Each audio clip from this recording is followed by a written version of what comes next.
She stood in the rain, a woman with nothing but a crying baby in her arms and pain in her eyes. People walked past her like she was invisible. But one man, one billionaire, saw something no one else did. What he did next, no one could believe it.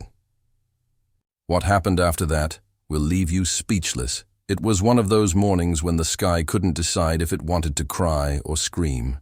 The clouds hung low over the city of Lagos, heavy and gray. The streets were soaked, traffic moved like a tired old man, and people rushed by under umbrellas trying not to be late for work.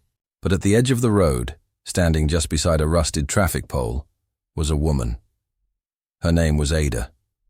She held a baby wrapped in an old scarf, the kind that had seen too many seasons. Rain poured down her face. Her clothes were thin, torn, and sticking to her body. Her slippers had holes in them. Her eyes were red, not just from the cold, but from nights without sleep and days without food. Her baby little Timmy was crying, not loud but weak, the kind of cry that comes when there's no more strength left in the body. Ada rocked him gently, her own arms trembling. She whispered, "Just a little longer, my baby. Someone will help." Someone must. People passed by. Some glanced at her and quickly looked away. Some whispered to each other. "Why is she standing there in the rain?" a man asked. "Maybe it's a trick," another said. "Some women rent babies just to get money. Don't be fooled." Ada heard them, but she didn't speak. She didn't have the energy to defend herself. She had stood there for over 2 hours. Not because she wanted to beg, no one dreams of this life, but because she had no choice. Her baby was hungry. She couldn't remember the last time she had a full meal. Her stomach had grown used to pain, but Timty was still just a baby. Ada looked up at the sky. It was still weeping. The world felt like it had forgotten her. She reached out her hand, her fingers pale from the cold. "Please," the said softly to no one in particular. "Just a little food for my baby." But people kept walking. Just across the road, a sleek black car rolled to a slow stop. The windows were tinted, the tires clean despite the muddy street. Inside that car sat a man named Kelechi. People knew him as a billionaire, the youngest in the region. Tech genius, business mogul, investor, he had been called many names, but none of those names mattered that morning. Kelechi wasn't supposed to be on that road. He had a meeting in Victoria Island, a huge deal with foreign investors. His driver had taken a different route due to flooding in another part of town. Kelechi sat in the back seat, checking emails, dressed in a navy blue suit, his mind fixed on numbers and deadlines. But then he looked up. Through the glass, through the moving cars, he saw her. Not the dozens of people with umbrellas, not the traffic, not the noise, just her. A woman standing in the rain, holding a baby like she was holding her whole world in her arms. He stared for a second longer. He saw how she rocked the baby. He saw how she whispered something only the child could hear. Her lips moved gently, but her face looked like it had forgotten how to smile. Kelechi blinked. Something twisted in his chest. He wasn't the emotional type. Money had hardened him. Fame had built walls around his heart. But there was something about this woman. Maybe it was the way she stood, refusing to fall, even though everything else had clearly broken inside her. He leaned forward. "Stop the car," he said. His driver looked confused. Siri said stop. The car pulled over. Rain hit the roof like tiny fists. Kelechi opened the door and stepped into the cold. The wind slapped against his face. His polished shoes sank slightly into the wet ground. He didn't care. Something told him that today wasn't just another busy morning. Ada didn't notice him at first. Her head was down. Her thoughts were loud. She was thinking of giving up. Maybe just sitting down. Maybe just letting the rain take everything. She was too tired. But then a shadow appeared in front of her. She looked up slowly, blinking water out of her eyes. A tall man was standing before her. His face was serious but calm. He didn't look like someone from this world, not from her world. She stepped back slightly, holding Timmy tighter. Kelechi spoke softly. "What's your name?" Ada hesitated. No one had asked her name in months. Ada," she replied, her voice shaking. He looked at the baby. "What's his name?" "Timmy has—" "He eaten," she shook her head. "Not since yesterday." Kelechi looked her over. He saw her shivering hands, her soaked dress, her hollow eyes. Then he said just 2 words. "Come with me." Ada froze. Her legs wouldn't move. She looked at the stranger. Could she trust him? Was this a trap? But then she looked at Timmy. His cries were weaker now. His little body trembled. She swallowed hard, then nodded. Kelechi gently guided her toward the car. The driver opened the door, still silent, still confused. Ada stepped in, holding her child like he was made of glass. She sat at the edge of the seat, afraid to touch anything. The warmth of the car hugged her skin, but her heart was still racing. Kelechi sat beside her but said nothing. He watched her from the corner of his eye. She wasn't faking. She wasn't performing. She was just a mother fighting for her child. He picked a towel from the back seat and handed it to her.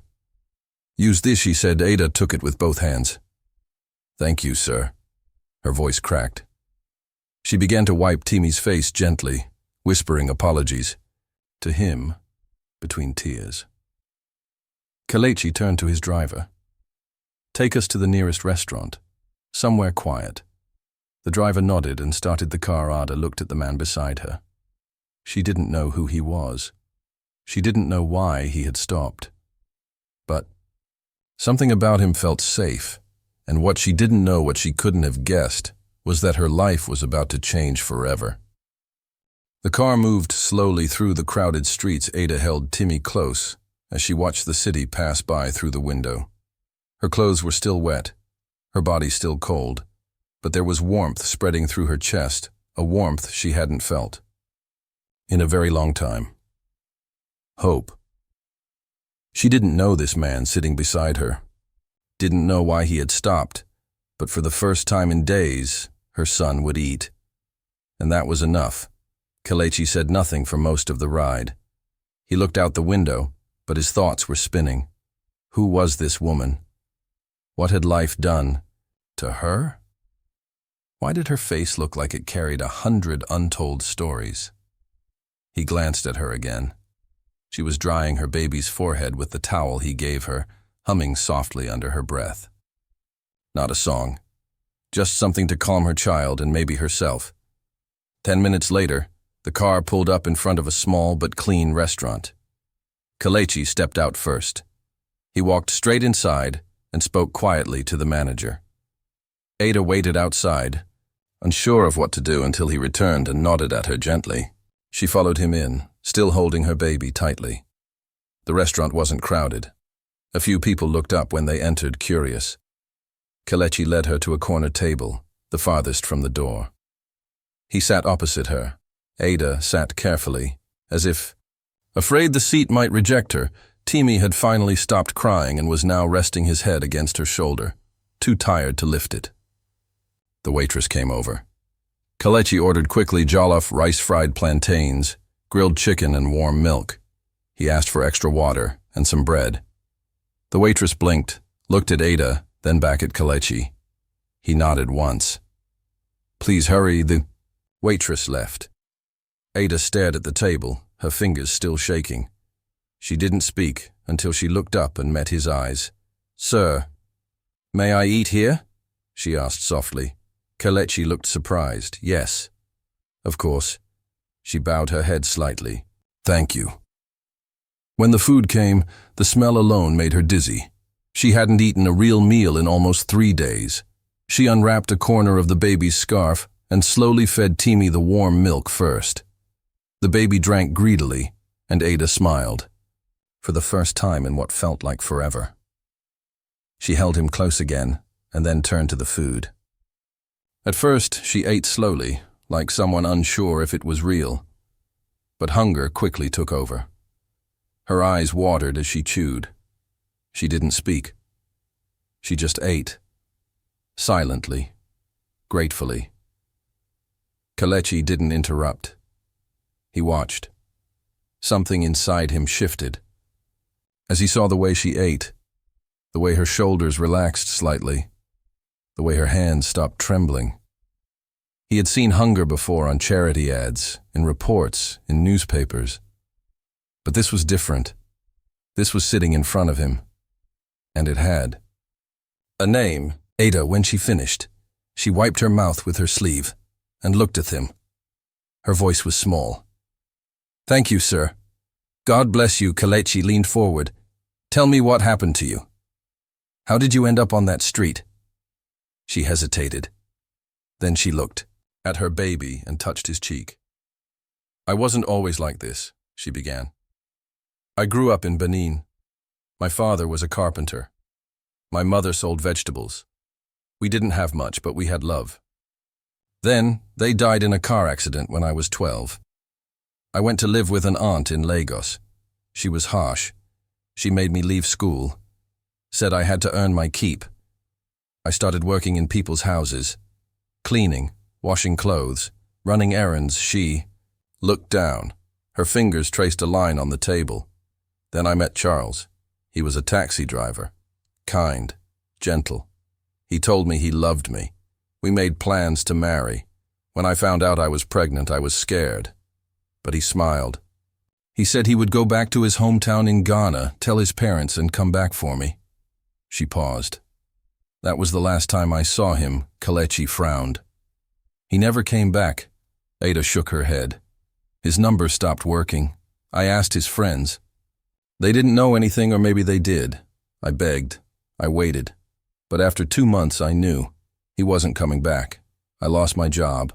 Lost the room I was renting. No one wants to help a pregnant girl with no husband. She looked at her sleeping son. Since then, it's been the streets. Begging. Sleeping anywhere. Trying to keep my baby warm. Trying to find just one person who might help us. Kelechi's chest felt heavy. He looked at Ada, truly looked at her. She was young, maybe 23 or 24, but her eyes carried the weight of someone twice her age. "You said you have no family?" he asked. "No one," she said. "Only Timmy."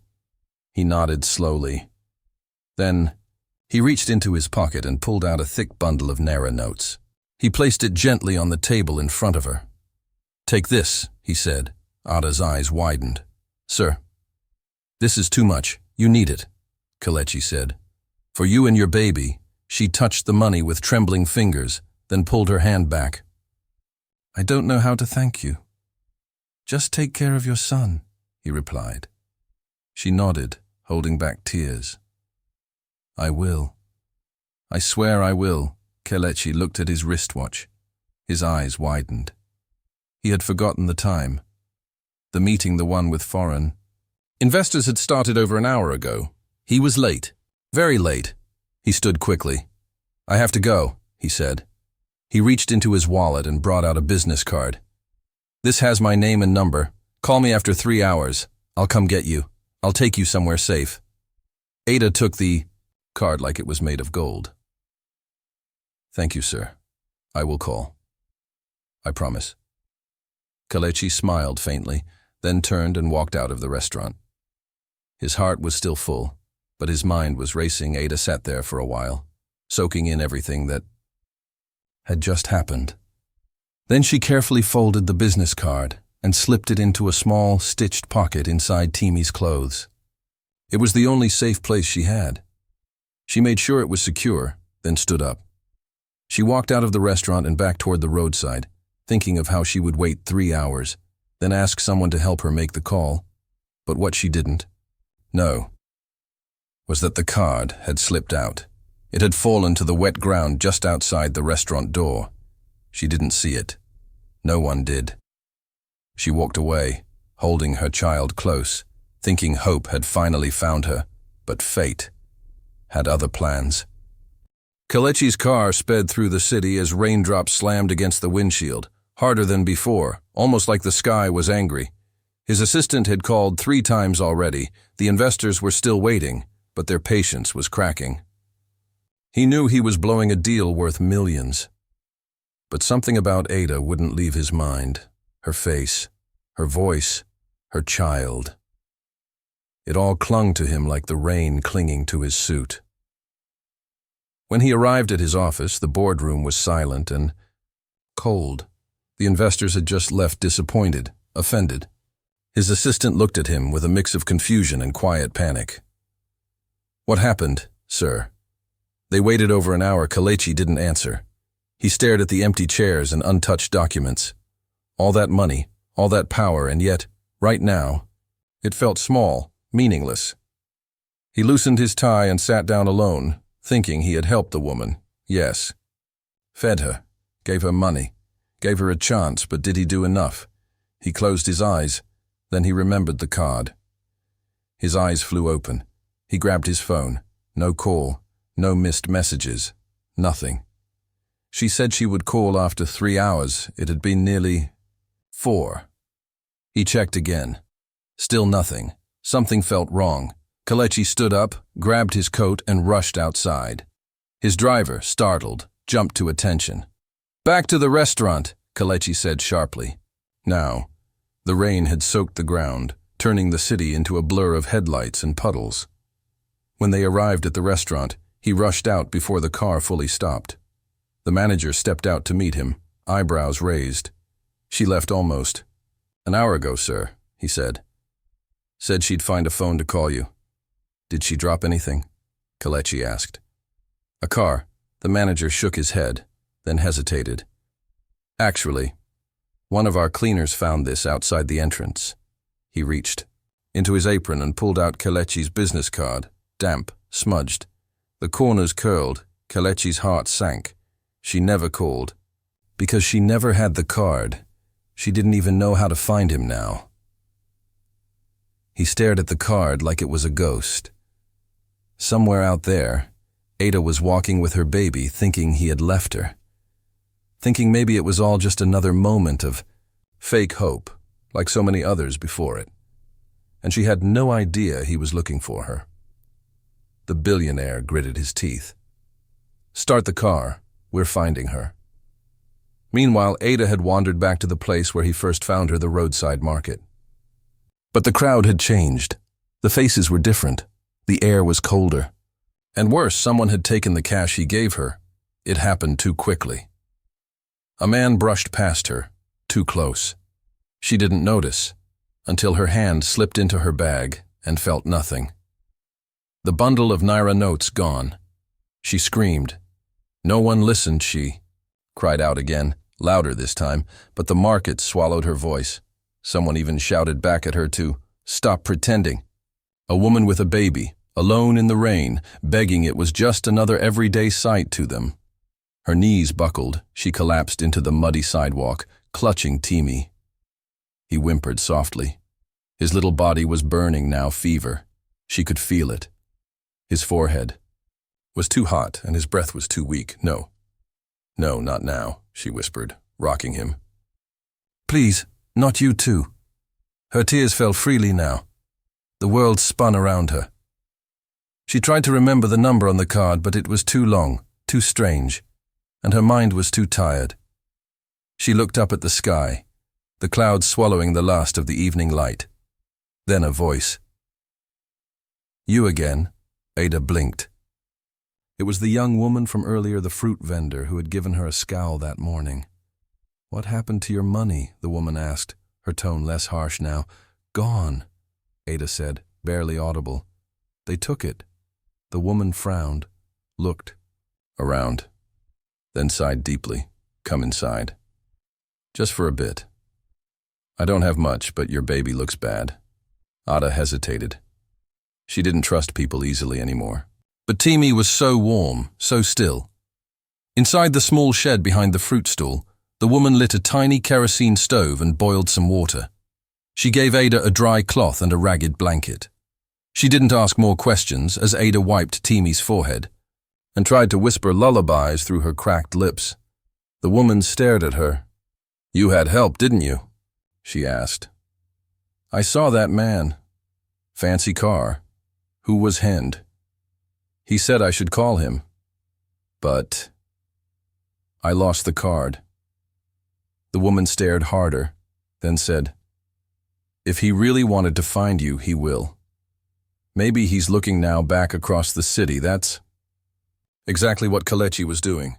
He and his driver combed through street after street. The rain had stopped, but the wind remained sharp. Kelechi's eyes scanned every corner, every alley, every group of people gathered under weak light. He kept the business card clutched in his hand like a promise. Then, he spotted something, a woman, a familiar build rushing across the road with a basket of fruits. Kelechi pointed. "That woman, stop her." The driver hit the brakes. Kelechi stepped out. "Excuse me." The woman turned, startled, then narrowed her eyes. "You're the man who helped her. You've seen her," Kelechi asked urgently. "Where is she?" "The woman with the baby." The vendor looked at him for a long moment. Then she nodded. "She's inside, behind the stall. But her baby's very sick." Without another word, Kelechi ran past her and pushed open the door to the small shed. What he saw froze him. Ada was on the floor, her back against the wall, her eyes half shut from exhaustion. Timmy lay in her arms, barely moving, his face red with fever. "Ada!" he called out. Her eyes flicked open slowly, disbelieving. "You came back." "I never left," Kelechi said as he rushed to them. "You dropped the card. I've been searching all over for you."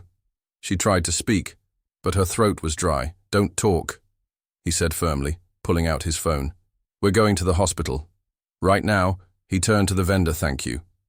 You may have saved their lives." The RD woman shrugged. "Just a moment of kindness, that's all." But in that moment, everything was about to change, because as Kelechi carried Ada and her son to his car, none of them knew. The biggest twist was yet to come. The hospital's waiting room buzzed with quiet tension. Harsh fluorescent lights flickered above, and the smell of antiseptic stung the air. Nurses moved with urgency. Doctors spoke in low tones, and the minutes dragged on like hours. Kelechi sat on a bench, soaked clothes clinging to his skin, eyes fixed on the red emergency sign above the ward where Timmy had just been rushed in. Ada was being treated in the adjacent room. Dehydration, fatigue, exposure. The doctor had said it. Was a miracle she was still standing. Kelechi clenched his fists. His heart pounded not with guilt, but with something deeper. Something old. His assistant called again. Voicemail. His lawyer messaged about a canceled meeting. Ignored. None of it mattered. Not right now, because something about Ada haunted him. Her voice, her eyes, the way she held that child, the fear in her face. He had seen it before years ago. 2 hours later, a nurse emerged from the ward. "The child is stable," she said. "Severe fever, but he's responding to medication. You got him here just in time." Kelechi stood quickly. "And the mother?" "She's resting," the nurse replied.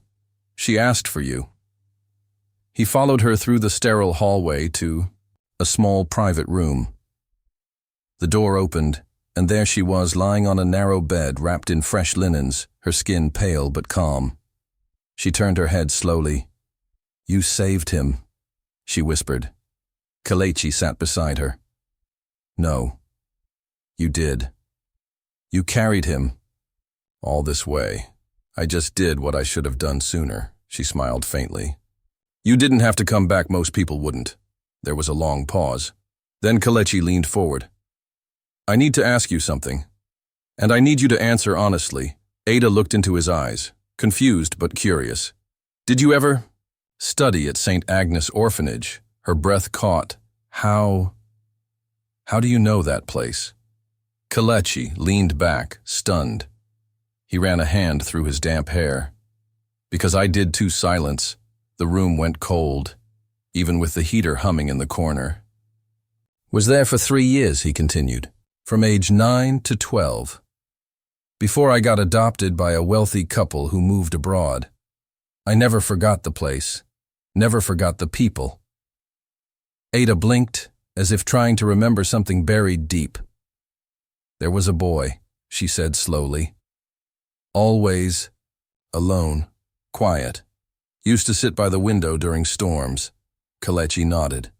"That was me." Her eyes widened. You're that boy," Kelechi's voice was soft. "And you. You were the girl who used to sneak bread from the kitchen to feed the little ones." Ada covered her mouth with her hand. Tears welled in her eyes. "I remember now," she whispered. "You were the boy who gave me your blanket the night the roof leaked." "That night," Kelechi said, his voice tight, "was the last I ever saw of you. I thought you got adopted too." Ada shook her head slowly. "No, I wasn't chosen. I ran away a year later." She paused, voice cracking. "Life, after that, was hard." They sat in silence, the weight of their shared past hanging between them like smoke. Then Kelechi spoke. "Why didn't you say anything earlier?" "I didn't recognize you," she admitted. "Not until now. You're so different, rich, powerful." "I still remember those days," he said, "more than I let on. And I never forgot how alone I felt until someone shared their food with me." Ada looked down. "I never thought I'd see you again. Not like this." "Maybe it was fate," Kelechi said. "No," Ada replied. "It was kindness." Just then, the nurse re-entered. "Your son is asking for you," she said to Ada. Ada struggled to rise, but Kelechi gently helped her up. "Let me come with you together." They stepped into the ward. Timi lay on the bed, looking small under the white sheets, but his eyes were open, and he smiled weakly when he saw his mother. Ada rushed to him and held his hand. Kelechi stood nearby, watching quietly. Timi looked at him curiously. "That's Uncle," Ada said softly. "He helped us." Timi smiled. "Uncle is nice." Kelechi felt something stir in his chest, something he hadn't felt in years, and for the first time in a long while he smiled. But just as the moment settled into peace, Kelechi's phone buzzed. An unknown number. He answered. "Mr. Okafor," a man's voice said. "This is Detective Bako, Lagos Metro Police. We've been trying to reach you." "It's urgent," Kelechi frowned. "What's wrong?" "We have reason to believe you've been in contact with a woman named Ada Nwosu. There's something you need to know about her. We're on our way." The line went dead. Kelechi stood frozen. Ada looked at him, sensing the shift in his face. "What is it?" she asked. He didn't answer, but in his mind, one thought screamed louder than all others. What could Ada possibly be hiding? The police arrived faster than Kelechi expected. 3 plainclothes officers entered the hospital calmly but with firm authority. One of them, tall with sharp eyes and a worn badge hanging from his neck, walked straight toward him. "You're Mr. Kelechi Okafor." "Yes," Kelechi replied, standing up slowly. "What's going on?" The officer glanced behind him, where Ada was sitting beside Timi, now asleep again. Then he pulled Kelechi aside, lowering his voice. "We've been searching for that woman for over a year," he said. "Her name is Ada Nwosu. We need to talk about her past and a crime that left many people angry, confused, and silent." Kelechi's heart dropped. He looked at Ada, then back at the officer. "That woman?" he said, disbelief heavy in his voice. "She's a mother. She was starving. She's homeless." "Yes," the officer said firmly. "And she's also the key witness, possibly the accomplice, in a major case involving missing charity funds. Funds that were meant for orphanages, including the one you once lived in." Kelechi's eyes narrowed. "That doesn't make sense. She's been on the streets, barely surviving. How could she steal anything?" The officer sighed. "She didn't keep the money, but she was involved. Or so we believe." He handed Kelechi a small folder. Inside were printed photos. One showed Ada standing beside a much older man in front of a banner that read, "Hearts of Tomorrow Orphan Initiative." Another showed a bank slip with her signature at the bottom. A third showed the same man now listed as deceased. "She worked for a non-profit," the officer continued. "The director was accused of funneling funds meant for children into personal accounts. Before we could arrest him, he fled. A month later, he was found dead in an abandoned building, suspected poisoning. And Ada, she vanished. Kelechi closed the folder. His mind was spinning. He walked back to the ward, the officer a few steps behind. Ada looked up immediately, sensing the weight in Kelechi's eyes. "Kelechi?" she asked softly. "I need to ask you something," he said. His voice wasn't cold, but it was different now. Guarded. "Were you involved in charity work before? You ended up on the streets." Ada froze. Her face turned pale. She swallowed hard. "Yes," she whispered. "I was trying to do something good. I thought I could help others like me. I joined a small non-profit. The director, his name was Mr. Ez. He took me in when I had nowhere to go. Said I could work, learn, even earn. At first it was wonderful. I handled documents, helped with events." Her voice broke. "But then I found out what he was doing, taking donations and putting them in fake accounts. When I confronted him, he said I was part of it now, that I signed papers. That if I went to the police, I'd be blamed too." Tears streamed down her cheeks. "I didn't steal anything, Kelechi. I swear. I ran away because I was scared. And then I found out I was pregnant with Timi. After that, everything just fell apart." The officer stepped forward. "Miss Nwosu, we're not here to arrest you, but we do need you to come with us. We believe you have information that can finally close this case. Help us prove what really happened." Ada looked at Timi, then at Kelechi. "I'll do whatever it takes," she said. "But please, don't take me away from my son." Kelechi stood silently for a moment. Then he turned to the officer. "She's not running anymore. She's here now, cooperating. Let her speak her truth, and if she's innocent, give her a chance to live again." 3 weeks later, the headlines told a different story. Billionaire helps uncover charity scam, saves key witness from wrongful blame, from orphan to hero. Kelechi Okafor's stand for justice. The investigation confirmed everything Ada said. The documents, once analyzed, proved her innocence. She had unknowingly signed falsified forms.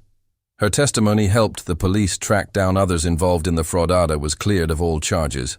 But something else happened too. Kelechi didn't just help her walk free. He offered her a job, not out of pity, but because he saw her strength, her resilience, her unshakable love for her son. Even when the world turned its back, he gave her a position in his foundation, focused on creating real shelters and support for single mothers and orphaned children, and he made sure she and Timi never slept on the streets again. One evening, as the sun set over Lagos, Kelechi sat in his office, looking out the window. Ada entered quietly, carrying a file. "We finished the proposal for the new shelter," she said with a smile. "And I named it after St. Agnes." Kelechi smiled. "You think they'll remember us?" he asked. Ada nodded. "They will now." They sat, in silence, remembering the rain, the pain, the moment they met again, not as strangers, but as survivors.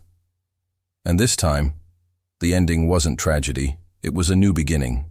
A story of redemption, a second chance, and a hope that even in the darkest rain, kindness can still shine tea.